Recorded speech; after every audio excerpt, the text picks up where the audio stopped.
রাধে রাধে বন্ধুরা, দেখো একটা কীরকম ভিডিও নিয়ে চলে এসেছি।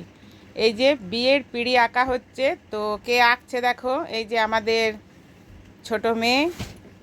তো আমি ওকে আজ বললাম, দেখি তুই সব সময় হাতে পেপারে কাগজে এঁকে বেড়াস, দেখি কেমন আঁকতে শিখেছিস। তো দেখলাম ভালোই নকশা করছে, তাই ওকে বললাম চক দিয়ে এঁকে দেয়, কারণ এখন আমার হাতে প্রচুর সেলাইয়ের কাজ আছে, সময়ও নেই। তো তুলি দিয়ে ফেব্রিক করে দেবো আমি, ও চক দিয়ে পুরো পিঁড়িটাকে আগে কভার করে দিল। আর এই পিঁড়িগুলো অনেকেই নিয়ে যায়, তো সব নাম লিখে দেয়, তাই প্রথম থেকে আবার রেড কালার পেন্ট দিয়ে মুছে দিতে হয়, তারপর আবার নূতন করে আঁকতে হয়। তো আমরা কি করব, নাম লিখব না, তো বরের যে পিঁড়িটা সেটাতে একটা টোপর এঁকে দেবো, আর কনের যে পিঁড়িটা সেটাতে একটা মুকুট এঁকে দেবো, তাহলেই ভালো লাগবে। আর এরপরে যারা যারা নিয়ে যাবে কাজের জন্য বিয়ের, তো তাদেরকে আর নূতন করে আঁকা করতে হবে না।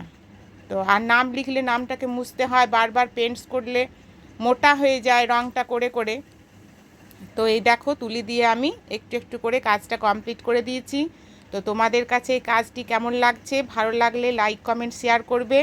পারো তো অনুরোধ করছি, শেয়ার একটা করে দিলে ভালো হয়, আর লাইক কমেন্ট করবে।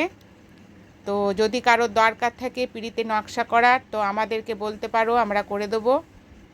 আগে খুব সুন্দরই পারতাম, কিন্তু এখন হাত সরে না, অনেক কাজের মধ্যে এগুলো আর হয়ে ওঠে না, তাই মেয়ে এঁকে দিল আর আমি রং তুলি দিয়ে ওইটাকে কভার করে দিলাম ফেব্রিক দিয়ে। তো বন্ধুরা, ভিডিওটা ভালো লাগলে তোমরা অবশ্যই জানাবে। এখানে শেষ করছি, এরপরে বিয়ের আরও কি কি করেছি সেই ভিডিওগুলো তোমাদের সামনে আনবো।